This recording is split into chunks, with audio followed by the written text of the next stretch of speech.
Hi, welcome back to the Help a Heart Show, and today we are going to talk with Sami Khalif about the actual process of the heart transplant that he will be receiving very soon. Finger crossed. Yes, I hope so. I feel like you will. I think it will be good. A heart for Christmas. Yeah. Yeah, a heart for Christmas. Yeah. Right. Even though there's good and bad with that too, I suppose.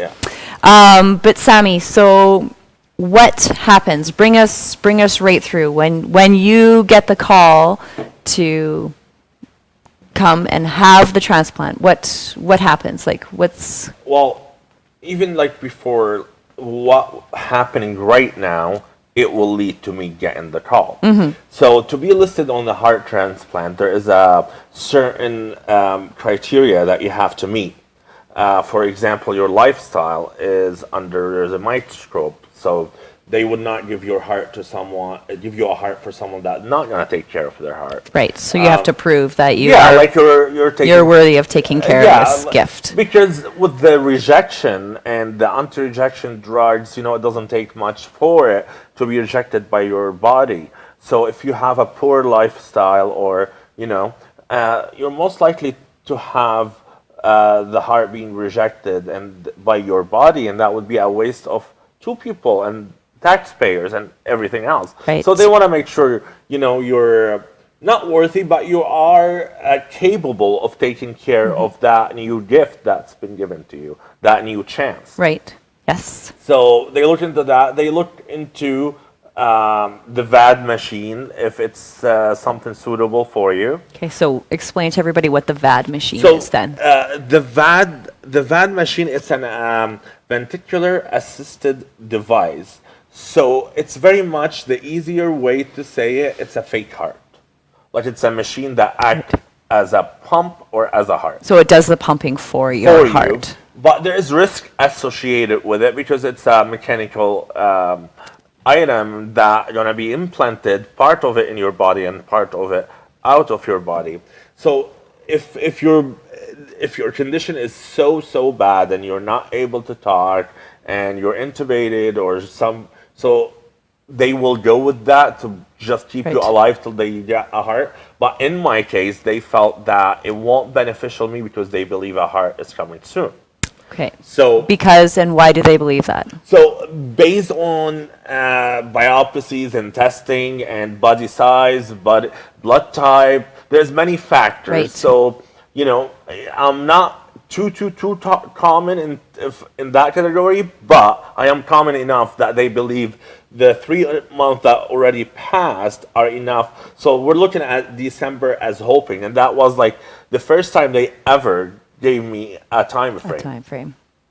So that's with first your cardiologist has to refer you, and then the transplant team meets with you in Edmonton. There is a very extensive testing. Yes, you had 4 or 5 days of straight testing in Edmonton. And then they determine you're fit for transplant, and then you're on the list. When you're on the list, you go based on your health condition.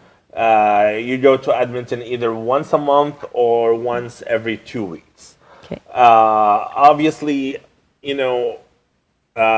they take into consideration also that in order to receive the heart, you have to have someone that's committed to stay with you for at least 3 months for the surgery in Edmonton, and then 3 months when you go home.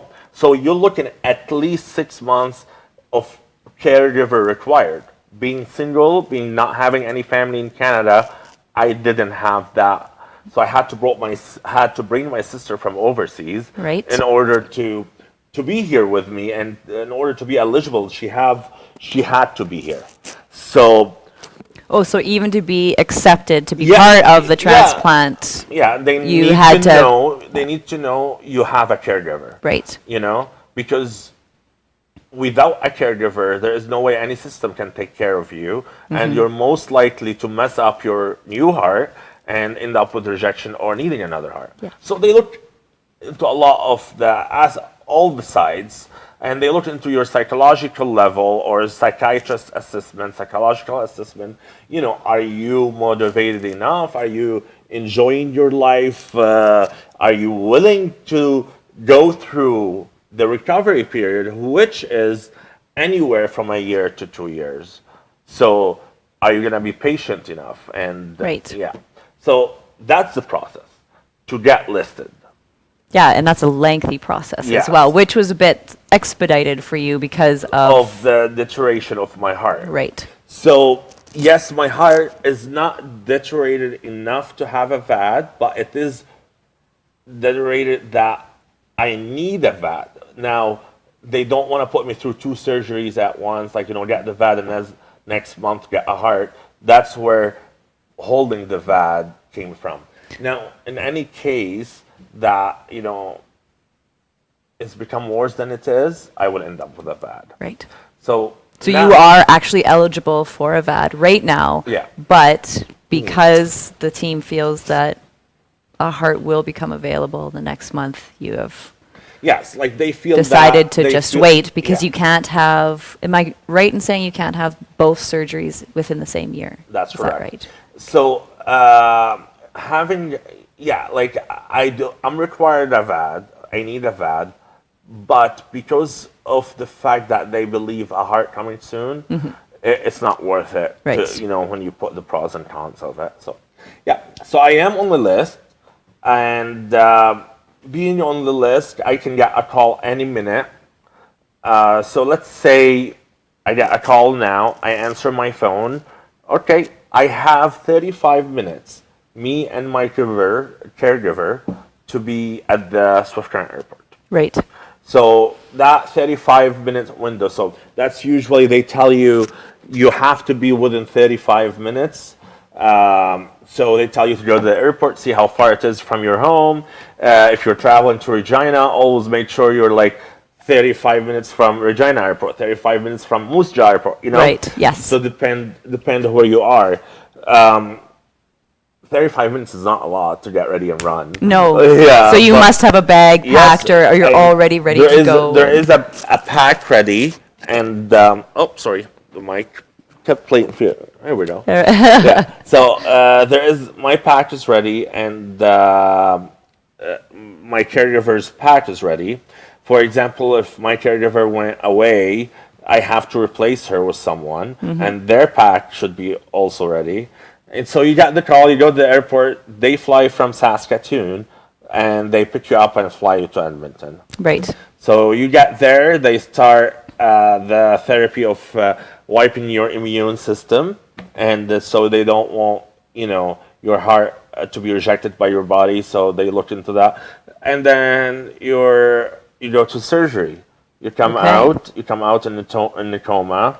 You'll most likely be in the coma for like 3 days to a week. And that is just strictly to allow your body to heal, heal a little yeah. bit. 'Cause And, that's pretty invasive. Yeah, I mean Yeah, they're taking a heart, very. but yeah, and there would be like 2 wires attached to an electric reading machine, so it's like a pacemaker kind of thing, but an outside one, in case it takes time for your heart to resync with your body. Right. Okay.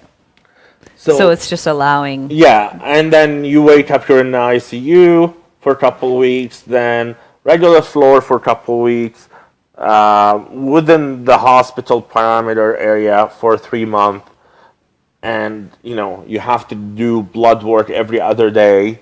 There is wow. biopsies every week. There is Biopsies of the heart? of the heart. Okay. Yeah, because that's the earliest way they can detect rejection. Oh, okay. Is by doing the biopsy. So, with all of that, it's you know comes the mental part, the physical part.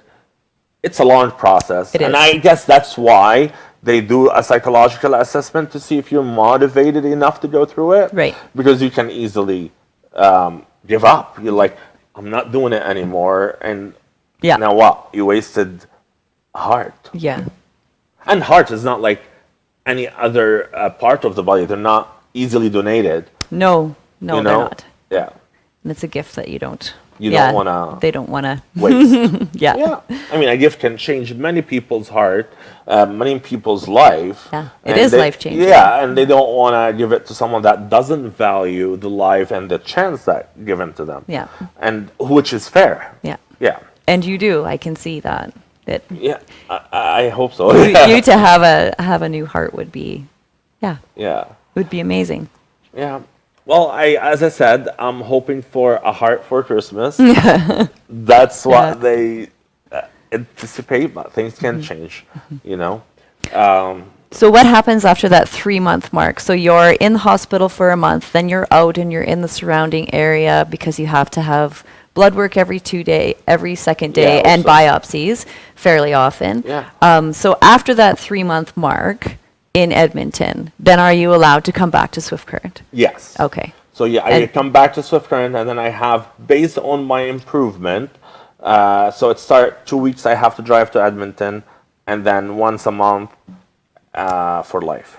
And then once a month for life? Yeah. Wow. Yeah, I know. I think it's once a month for a year, and then I'm And then not- once a year for life. For life. Yeah.